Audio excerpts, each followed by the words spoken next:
morning. Good afternoon. Today is a special day because today is a day for your families. Sino ba rito ang kasama ang kanyang kamag-anak o pamilya ngayon? Nasa kamay. Ayan. Okay. Sige.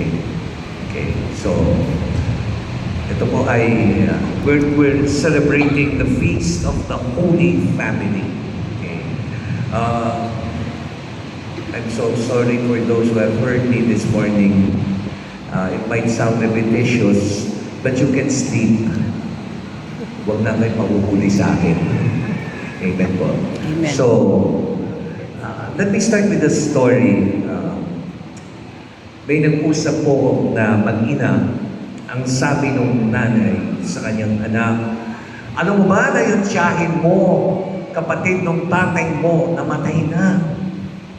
Sabi ng bata, "Ganun ba, nanay? Anong ginawa niyo?" "Nag-message ako." "Anong message niyo, nanay?" Ang sabi ko, "Condolence." LOL.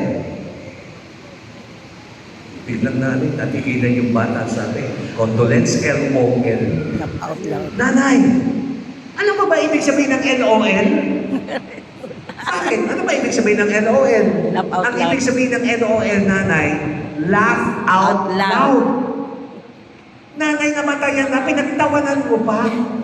At ang sabi ng nanay, "Ay, sorry. Akala ko kasi yung LOL, lots of love." Lots of love. Tignan mo ang katabi mo. Sabihin mo, lots of love. Lots of Sige, sabihin mo, love. lots of love. Sa atin po ngayon, pinagdiribong natin katulad na sabi ko, the feast of the Holy Family. Ang panalangin po natin, sana yung families po natin may LOL, not laugh out loud, but lots of love. Sabi ko nga kanina, it is in the family na mamanahin natin yung mga kagandahang asal o yung profound sense of virtues, deep sense of virtues. Pero at the same time, sa pamilya rin maaari nating makuha ang pinakamalalim na sugat sa ating pagkatao. Kaya nga ho, sa atin po, paano natin ilalarawan ang ating pamilya ngayon? Hayaan niyong bangkahin ko ito. Pakibasa po. Nazareth. Nazareth. Ano ba ang katangian ng banal na mag-anak? What are the values of the Holy Family compared to our values? Ito ay dinalaman dito sa lugar na ito, Nazareth. The first two letters are N-A. Ano yung N-A? Ang banal na mag-anak ay N-A, nakikinig. Kikinig ng salita ng Ito, Diyos. madalas ko sabihin. The first duty of love is not to care. The first duty of love is not to help. The first duty of love is not to heal. Because the first duty of love is to listen.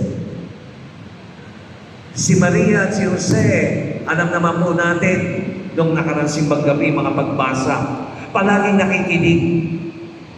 Ang tanong, tayo po ba? Sa ating pamilya, nakikinig ba tayo? Mga anak, excuse lang ha, ilang beses kayo na, kumbaga tatawagin bago makuha ang inyong atensyon? 3 times? 5 times?